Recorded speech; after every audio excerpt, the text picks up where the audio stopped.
Hello there. Do you find yourself making phone calls with PhoneBurner and connecting with some people that you need to follow up with, but you don't necessarily want to clutter your calendar with those people? You had a decent conversation with them, but you didn't schedule a specific date and time to follow up with them? Well, great news. PhoneBurner has made it extremely easy for you to better manage and organize and follow up with those specific types of contacts. Within PhoneBurner, you can actually create what is called a follow-up button.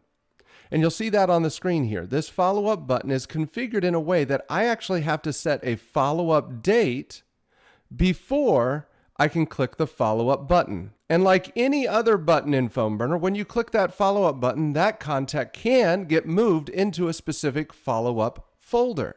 Let me show you what that looks like. And the contact that I was just calling and I set a follow-up date for is Bobby Drake. Look at that. There he is in my follow-up folder, ready for me to follow up with him. However, you may have noticed a small problem. The more I connect with people that need to be followed up with at some point in the future, the more cluttered this follow-up folder will become. And that's where the advanced search and save searches come into play. You see, I have a save search pinned as a quick view called Today's Follow-ups. That save search will quickly refine all of my follow-ups to show me just the follow-ups that I should care about today. And as you can see here, Bobby Drake is not on this particular list. Why? Because his follow-up date is not today or older. You can see over here on the right-hand side, I have a follow-up date added to a custom layout, allowing me to see what the follow-up date is for these specific contacts.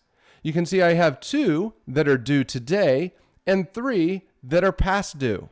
This allows me to select all and begin a dial session if I want, or I can quickly review these and make an update. Let's say Sasha Sample has since emailed me, so I can open up her record. I can go to her follow-up date field, and I can adjust her follow-up date based off the information she sent me in that email. I go ahead and make that update. When I go back to my list, guess who's not on it? Sasha Sample. Now, it's very easy for you to create a button like this. You just go to your dial session settings, dispositions, and you can add a follow-up button to the dialing set as well as the live answer set. When you're configuring a new button, you'll see an option within that button to configure it as a follow-up button by choosing the set a date option within the button configuration. Creating buttons like this can make it super easy for you to better manage and organize those follow-ups. Thank you for taking a moment to watch this video. Happy dialing.